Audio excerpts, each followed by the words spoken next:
Apreciada comunidad académica de la Universidad Panamericana, Unipanamericana Bogotá, reciban un afectuoso saludo del profesor Henry Hurtado Bolaños, profesor de la Universidad Nacional Abierta y a Distancia, Zona Centro-Sur, SEAD Palmira. Con motivo de la cuarta semana de la virtualidad que celebra la Universidad Panamericana en la tercera semana de mayo de 2014, quiero compartir con ustedes la ponencia titulada Producción de artículos de investigación a partir del trabajo colaborativo.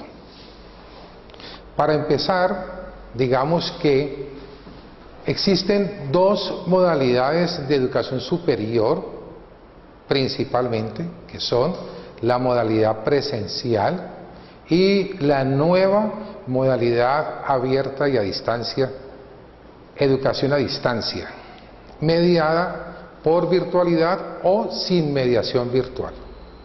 La primera de la modalidad, la educación tradicional o educación presencial, tiene una fuerte historia en la vida de la humanidad.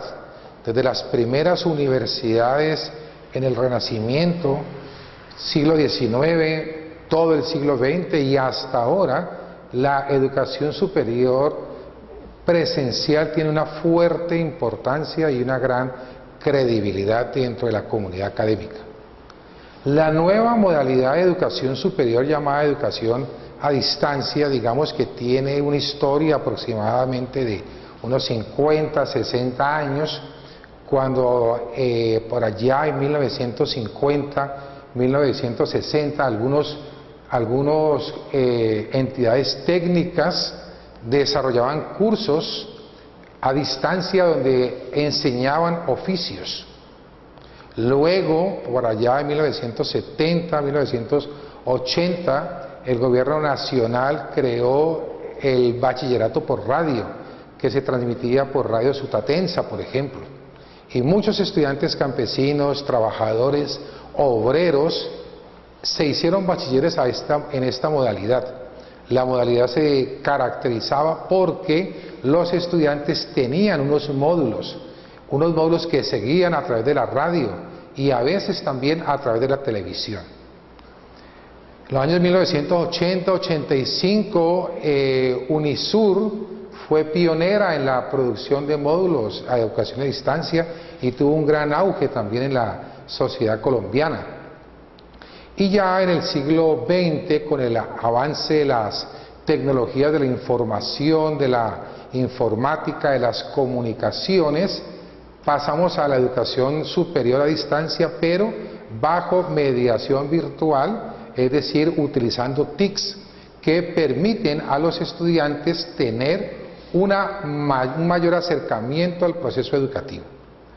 La importancia de la educación a distancia mediada por la virtualidad tiene muchos elementos importantes, entre ellos la democratización del conocimiento, la universalidad de la ciencia, de la tecnología, del arte, de las humanidades, permite que personas distantes geográficamente puedan entrar a la universidad a hacer educación superior, permite que trabajadores, obreros, campesinos, amas de casa puedan acceder a la información superior, personas que no pueden asistir periódicamente a un aula de clases o personas mayores que les puede llegar a incomodar estar en un salón con jóvenes estudiantes, encuentran en esta clase de educación virtual a distancia formas de progresar académicamente.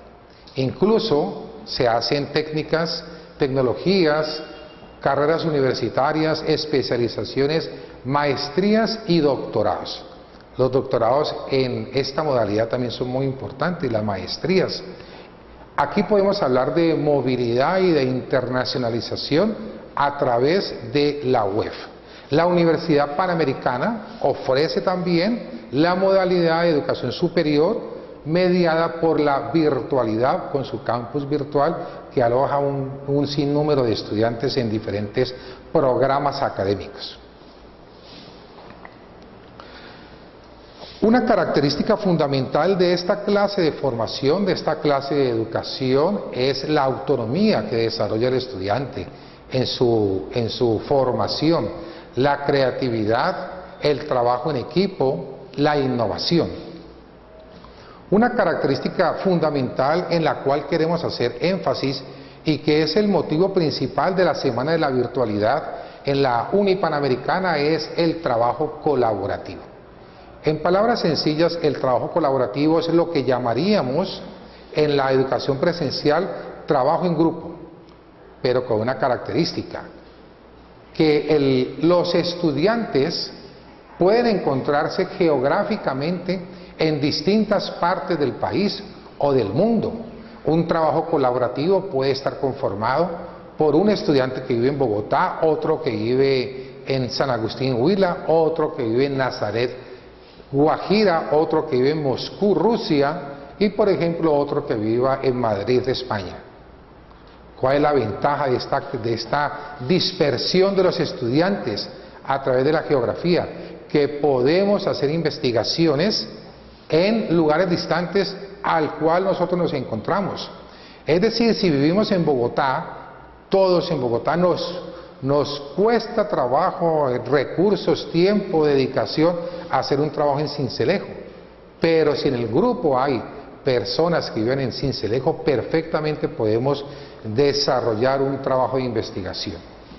Ahora, para que haya un trabajo colaborativo, tienen que haber unos elementos mínimos para que pueda funcionar, entre ellos un campus virtual, un aspecto tecnológico, tiene que haber unos documentos.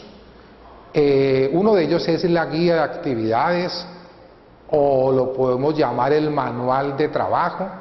Bueno, cada universidad tendrá su denominación. Esta guía de actividades lo que le dice al estudiante, al grupo de estudiantes, es qué tareas deben de presentar, cuál es el propósito de la actividad, su objetivo, qué instrumentos tienen disponibles, la bibliografía y qué es lo que se espera obtener con el trabajo colaborativo.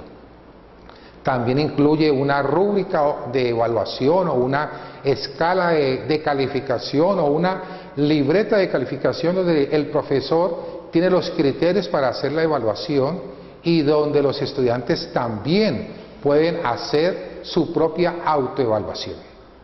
Detrás del trabajo colaborativo hay un modelo o un modelo pedagógico. Hay diferentes modelos pedagógicos. Está el aprendizaje basado en proyectos, el aprendizaje basado en tareas.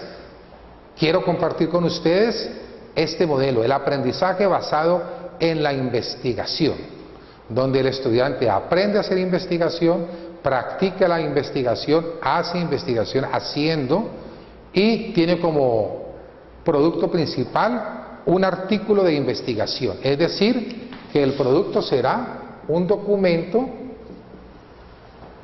publicable en una revista que se llamará el artículo de investigación. Este trabajo colaborativo, para llegar a este artículo de investigación, puede tener varias etapas. Yo les propongo 4 etapas, sin embargo, pues cada profesor podrá hacer sus ajustes pertinentes de acuerdo a la naturaleza del curso, de los estudiantes, de la institución donde se esté trabajando. Les planteo 4 etapas. 1, motivación y delimitación del tema de investigación. 2, el diseño de la investigación, que incluye el resumen, las palabras claves, el marco teórico, la metodología y las referencias. Una tercera etapa, que es el trabajo de campo, resultados. Y una cuarta etapa, la postulación del artículo a una revista. Resumiendo aquí en el tablero, vamos a tener 4 etapas. Primera etapa, delimitar el tema. Delimitar el tema. Segunda etapa, podemos llamarlo el diseño metodológico. Metodológico. Una tercera etapa, que es el trabajo de campo. el trabajo de campo, y una cuarta etapa, la publicación. Todas estas etapas tienen su importancia. Sin embargo, esta primera etapa cobra una especial importancia. Se trata de que el grupo aprenda a delimitar el tema de investigación. ¿Qué quiere decir delimitar? Como no me lo dice, colocarle límites, ajustarlo, sintetizarlo. Por ejemplo, una investigación que diga, creatividad de las pymes. Bueno, sí que delimitarlo mucho más, porque creatividad de las pymes, pero pymes ¿de dónde? De Cúcuta, de Santa Fe de Bogotá, de Cali, de Palmira, de Armenia, de Popayán. ¿Y pymes de qué sector? Del sector del calzado, del sector de la marroquinería, del sector del comercio. Y si decimos creatividad de las pymes o procesos de innovación de las pymes de Bogotá, pero es que Bogotá es muy grande, entonces ¿de qué localidad de Bogotá? ¿Y qué comuna o qué barrio o qué parte específica de la ciudad de Bogotá es donde vamos a hacer un estudio de pymes y sobre qué pymes? A eso se refiere la delimitación. ¿Para qué? Para que la investigación fluya de una manera natural, no tengamos tantos obstáculos y dificultades en recursos, en tiempo, en consecución de la información. Muy bien, entonces una primera tarea, por ejemplo, en el trabajo colaborativo podría ser que el grupo de estudio proponga un tema de investigación y que lo delimite. Y obviamente que esta investigación les proporcione motivación, es decir, que puedan hacer el estudio con gusto, con alegría, y no un estudio incómodo que hay que presentar por presentar. El otro punto es el diseño metodológico.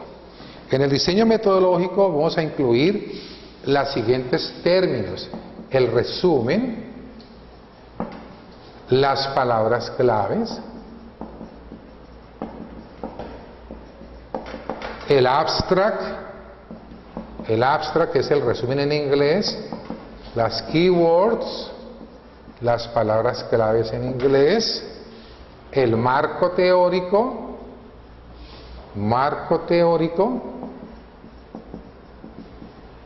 la metodología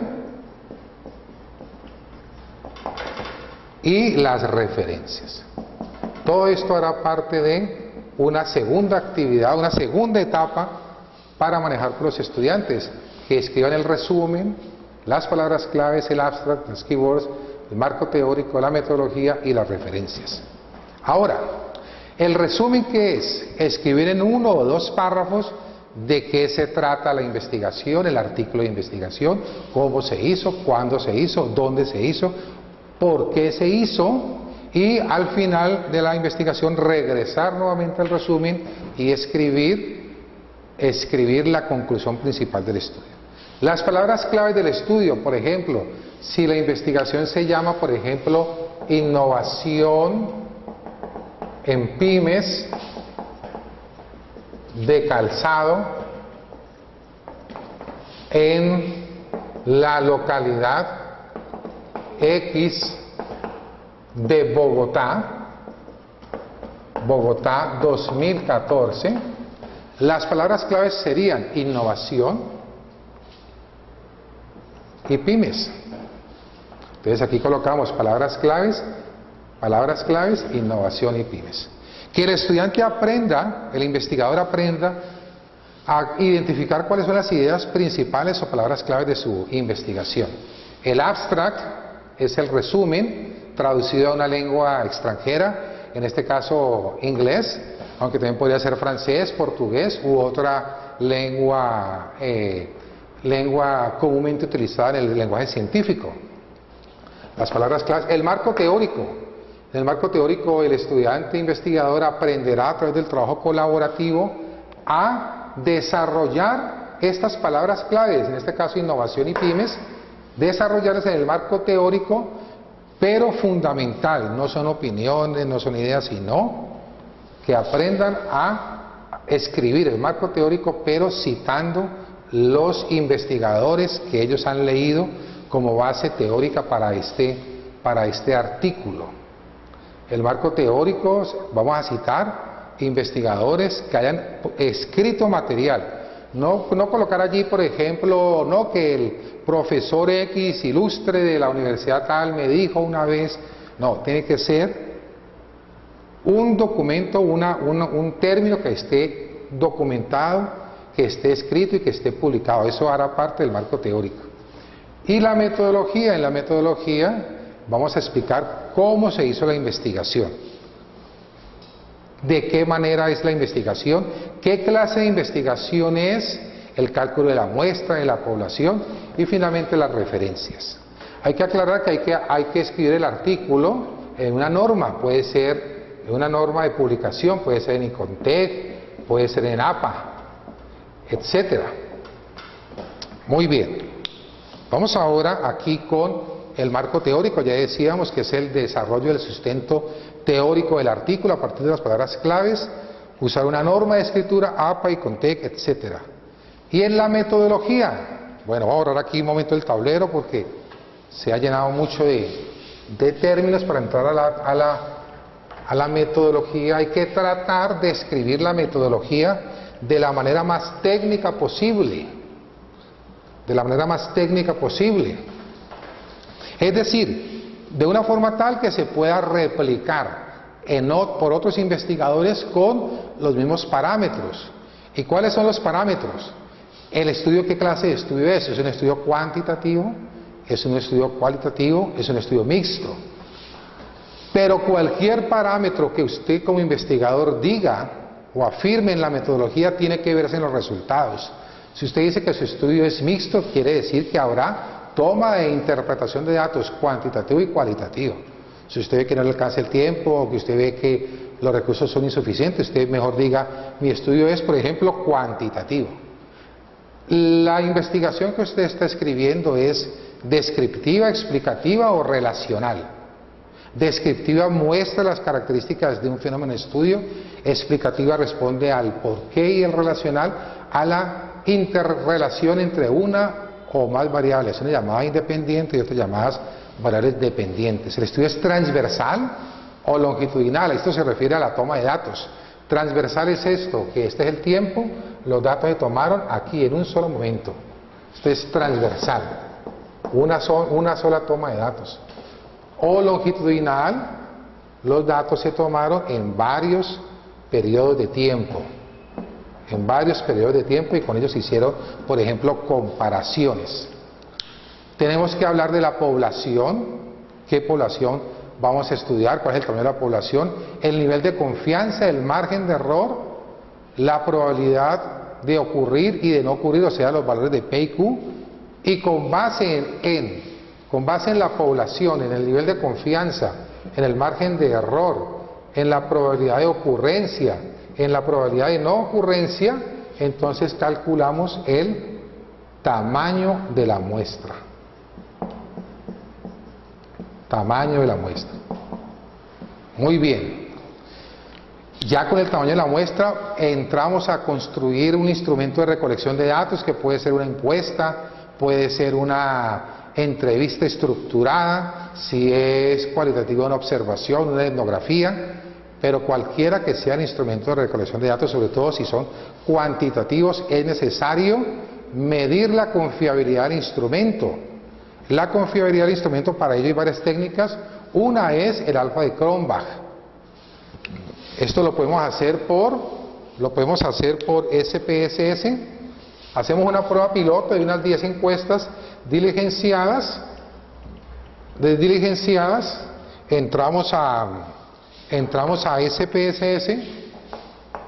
SPSS tiene dos pestañas, una para definir las variables o el cuestionario y otra para los datos. Entramos por datos, vamos a analizar, vamos luego a escalas y aquí está la prueba de fiabilidad. La prueba de fiabilidad. Ahí digitamos las 10 encuestas en datos, hacemos el análisis de prueba de fiabilidad y nos debe dar un número entre 0 y 1. Si es 0 es nada confiable. Si es 1, totalmente confiable. Digamos que Si la prueba de alfa de Cronbach nos da, el alfa de Cronbach nos da mayor de 0,7, podemos empezar a tomar datos masivamente con ese instrumento, porque nos está diciendo el alfa de Cronbach que el instrumento es confiable. Luego viene el procesamiento de datos, cómo vamos a recoger los datos, bajo qué método estadístico, aleatorio simple, estructurado, qué prueba vamos a aplicar, distribuciones de frecuencias, cruces de variables, medidas de centralización, medidas de dispersión, kurtosis, simetría, etc. Bueno, esto es la segunda etapa que estaba aquí. Recuerden que era la primera etapa de la integración del tema, segunda etapa el diseño metodológico. Ya escribiendo la metodología de la investigación, entonces los estudiantes e investigadores empiezan a tomar datos masivamente con el instrumento que fue debidamente convalidado a través de el alfa de Cronbach, a través del alfa donde se dio la fiabilidad o confiabilidad del documento como recolección de datos. Luego tenemos el trabajo de campo, tomamos datos y ¿qué hacemos con los datos?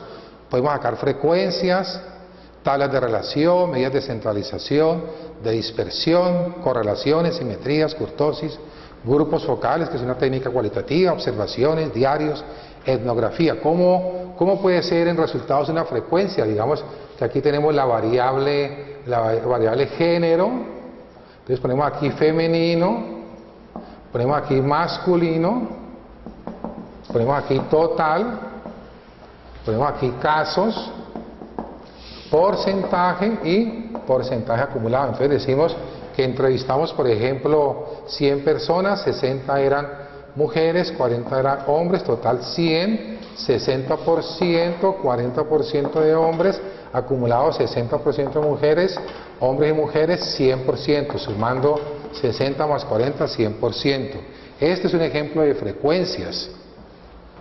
Podemos hacer una tabla de relación. ¿Cómo sería una tabla para que el investigador lo haga? Colocamos aquí, por ejemplo, género, aquí colocamos otra vez femenino, masculino, total, y aquí decimos por ejemplo estado civil. Entonces decimos soltero, casado, unión libre, separado, bueno, etcétera. Y aquí vamos a colocar de estas 100 personas, cuántas eran mujeres solteras, cuántas eran mujeres casadas, mujeres en unión libre, mujeres separadas, cuántos masculinos solteros, cuántos masculinos casados en unión libres, separados, etcétera, los totales, y por acá también los totales. Esto sería un ejemplo de una tabla. Las medidas de centralización, recordemos que las medidas de centralización son fundamentalmente, borremos aquí el tablero un poco, las medidas de centralización son fundamentalmente las medidas de centralización, pues tenemos la media, la moda, la mediana. Por ejemplo, las tablas de frecuencia es el manejo de la información a través de modas. Las medidas de dispersión, pues tenemos la varianza, la desviación estándar, tenemos las simetrías, tenemos la kurtosis. Bueno, otras medidas también, medidas de relación, chi cuadrado, la misma simetría y kurtosis.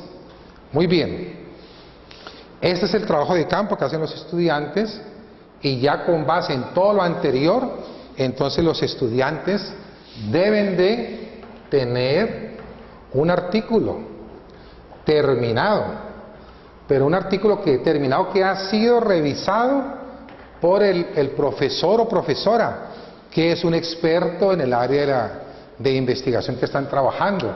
Este artículo entonces hay que enviarlo, postularlo a una revista.